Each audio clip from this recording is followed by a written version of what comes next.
রেলগাড়ির কামরায় হঠাৎ দেখা,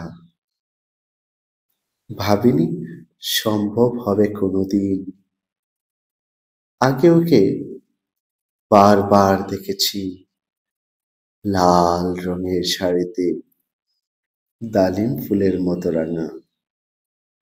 আজ পরেছে কালো রেশমের কাপড়, আঁচল তুলেছে মাথায়, দুলন চাপার মতো চিকন গৌর মুখখানি ঘিরে। মনে হলো কালো রঙে একটা গভীর দূরত্ব ঘনিয়ে নিয়েছে নিজের চারদিকে, যে দূরত্ব সর্ষে ক্ষেতের শেষ সীমানায় শালবনের নীলাঞ্জনে। থমকে গেল আমার সমস্ত মনটা। চেনা লোককে দেখলেন, অচেনার গান ফিরছে। হঠাৎ খবরের কাগজ ফেলে দিয়ে আমাকে করলে নমস্কার।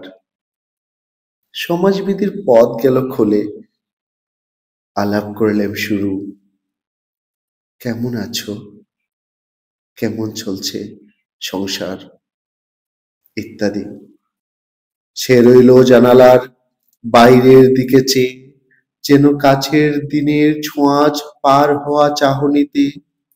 দিলে অত্যন্ত ছোট দুটো একটা জবাব, কোনোটা বা দিলি না।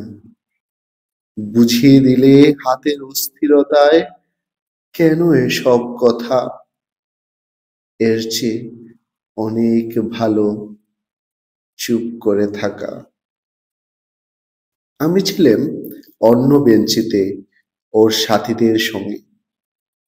একসময় আঙুল নেড়ে জানালে কাছে আসতে, মনে হলো কম সাহস নয়। বসলুম ওর এক বেঞ্চিতে। গাড়ির আওয়াজের আড়ালে বললে মৃদু স্বরে, কিছু মনে করো না, সময় কোথায় সময় নষ্ট করবার। আমাকে নামতে হবে পরে স্টেশনে, দূরে যাবে তুমি, দেখা হবে না আর কোনো দিনই। তাই যে প্রশ্নটার জবাব এত কাল থেমে আছে, শুনবো তোমার মুখে। সত্যি করে বলবে তো? আমি বললাম, বলবো। বাইরের আকাশের দিকে তাকিয়ে শুধুলো, আমাদের গেছে যেদিন, একেবারেই কি গেছে, কিছুই কি নেই বাকি।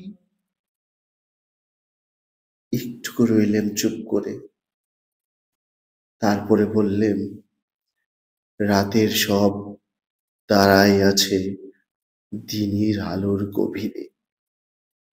খটকা লাগলো, কি যেন বানিয়ে বললেন নাকি। অবললে, থাক, এখন যাও ওদিকে। সবাই নেমে গেল পরে স্টেশনে, আমি চললেম একা।